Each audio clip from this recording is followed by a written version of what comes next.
Ngayong gabi nga mga pare ko, inaantay ko matulog niyang si Ngangabo mga pare ko kasi bibigyan ko siya ng motor mga pare ko at nung nakatulog na nga pala siya dyan mga pare ko, dali-dali na agad ako kumilos. Bali sa marketplace nga lang pala ako naghanap ng motor na bibiling ko mga pare ko. Bali ang bili ko nga pala dyan sa Sporty na yan ay 30,000 pesos. At pagkatapos ko nga palang bayaran yung motor at i-check mga pare ko, dali-dali agad ako umalis mga pare ko. Sana magustuhan mo tong regalo ko sa'yo Ngangabo.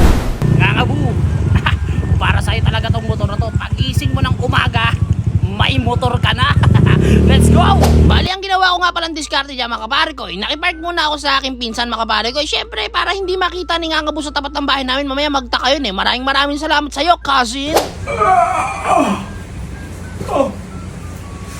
So, ayun mga kapare ko, yayain na natin si Ngangabo doon sa may motor niya para mabigay ko na. Ano ba isasalpak mo sa akin na? Ano naman yan? Basta pumunta ka lang daw, dito tayo pupesto para maganda yung di tayo against the light dito sa gilid ng motor. Yan. Kaya pare ko, ang isasalpak ko sa'yo, kasya nga ba ang motor sa bibig mo? Di kasi sa akin yung bargo. Ano ko ba? Hindi pare ko, biya sabihin ko sa'yo ha. Ano? Itong gwapong motor na to pare ko. Hindi ba ito ang gwapo eh? Oy, sa'yo na yan boy. Sa'yo na yan. Baka pinapasa mo lang ako. Sa'yo na yan pare ko. Pinapasa mo lang ako eh. Gagabu, para sa itong motor na yan. Yan, binili ko yan kagabi habang tulog ka. Yan, regalo ko sa'yo yan. Di ba wala akong regalo sa'yo nung Pasko? Sa'yo na yan. Oo nga, sa'yo na yan. Pinapasa mo lang ako. Hindi nga, sa'yo na to. Ano? Hindi, joke lang gagi, hindi sa atin yan. Hindi, sa'yo na yan. O sige, i-test drive mo na yan pare ko. O, ito yung pamilya no. I-check pa yung pamilya yan pare ko. Sa'yo na yan. Yun o. Ano, i-test drive mo na. Ano masasabi mo? Pare ko? Salamat pare ko. Salamat. Yun o. Salamat pare ko. Ayos mo na. Salamat. Basta, gumawa lang tayo ng gumawa ng video. Susunod. Oy, ang ingay. Ay na, ingay.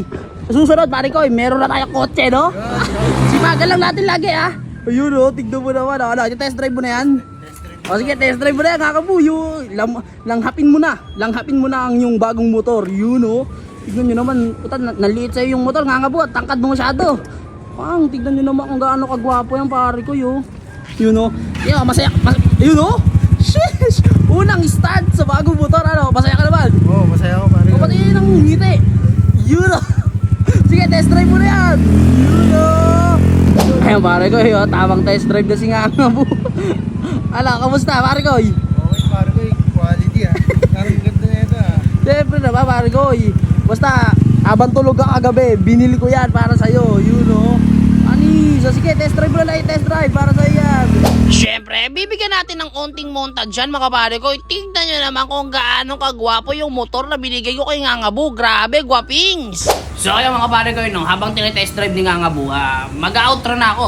Kita nyo naman sa mukha niya mga pare ko na talagang nagustuhan niya yung motor, di ba? Deserve ni Ngangabo yung para hindi na siya maglakad. Kasi mataba na rin yun, mapapagod na rin kakalakad yun, di ba? O hanggang dito na lang to ha. Salamat nga para sa panonood, mga kaibigan kong batak, pang.